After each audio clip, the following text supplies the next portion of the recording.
Greetings once again from Warsaw, Warsaw. Try to get it right. I have learned one word in Polish since I've been here, dziękuję, which means thank you. And that's kind of it for my Polish.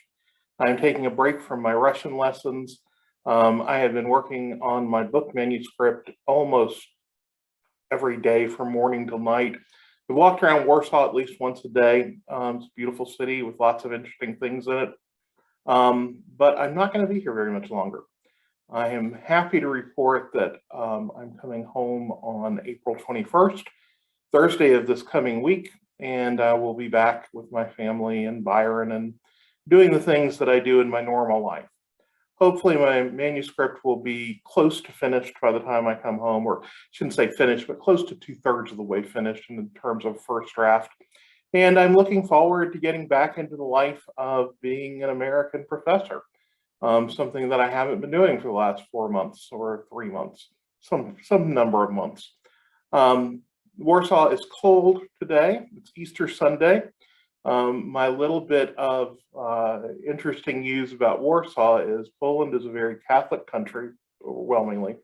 It is the most church-going country in Europe. And as a result, the current government, which has a strong alliance with the church, has brought back more kind of religious structure to the society. This has included giving direct payments to families with children, but also it has included closing most shops and stores on Sundays.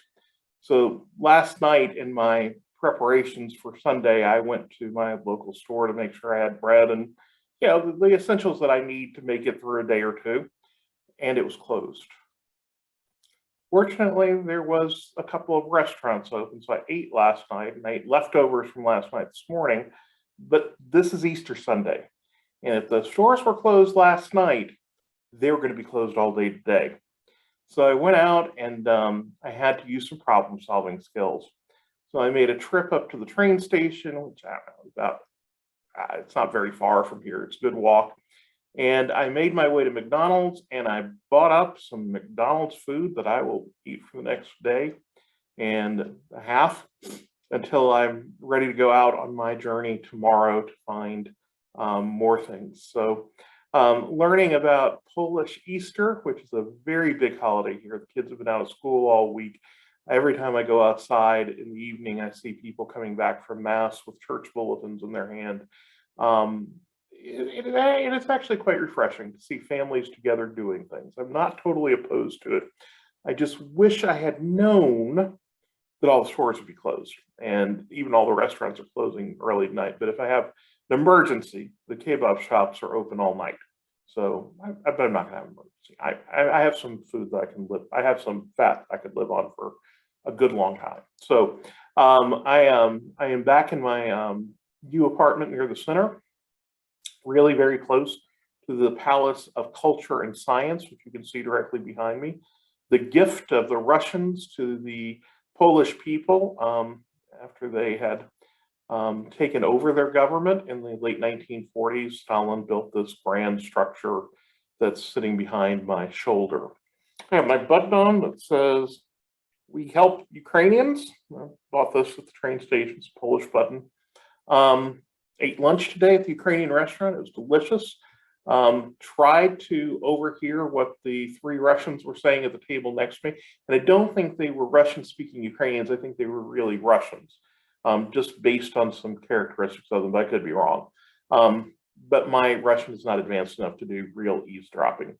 And so, well, I wish that I could have, because there is a spy inside of me, but perhaps I'm making all that up. They were definitely speaking Russian. I do know that.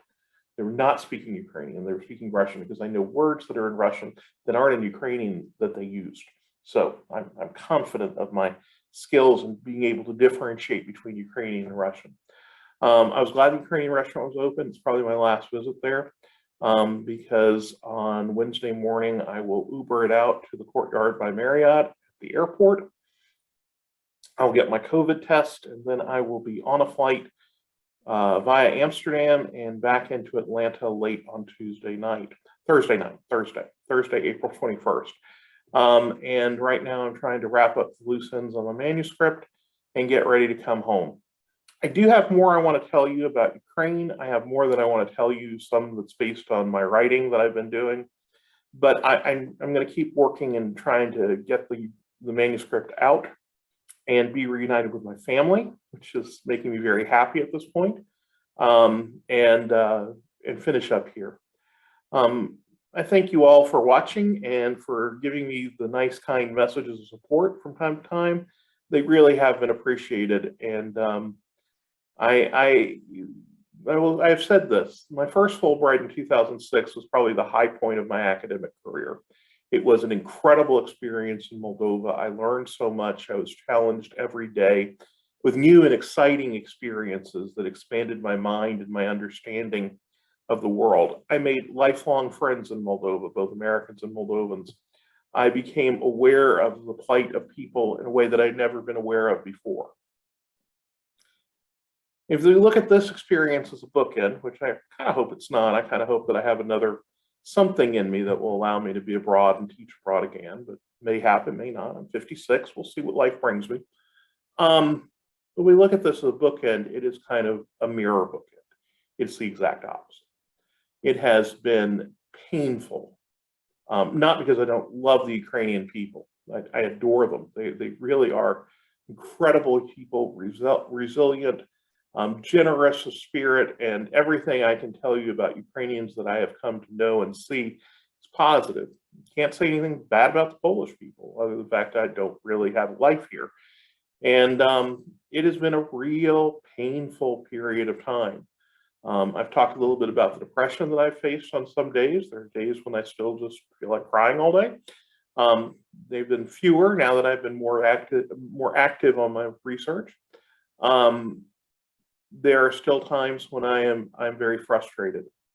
It is very, very heart-wrenching for me to see an authoritarian dictatorship overtaking a free people, and doing so in a way that I find just absolutely abhorrent.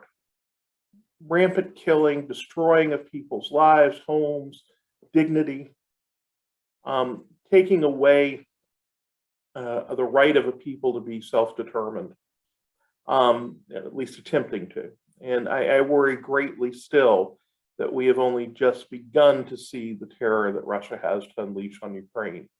I'll talk more about that in the future. I'm not a logistics expert, but my understanding is that the weaponry that Russia has not been on full display yet, and that it may be coming.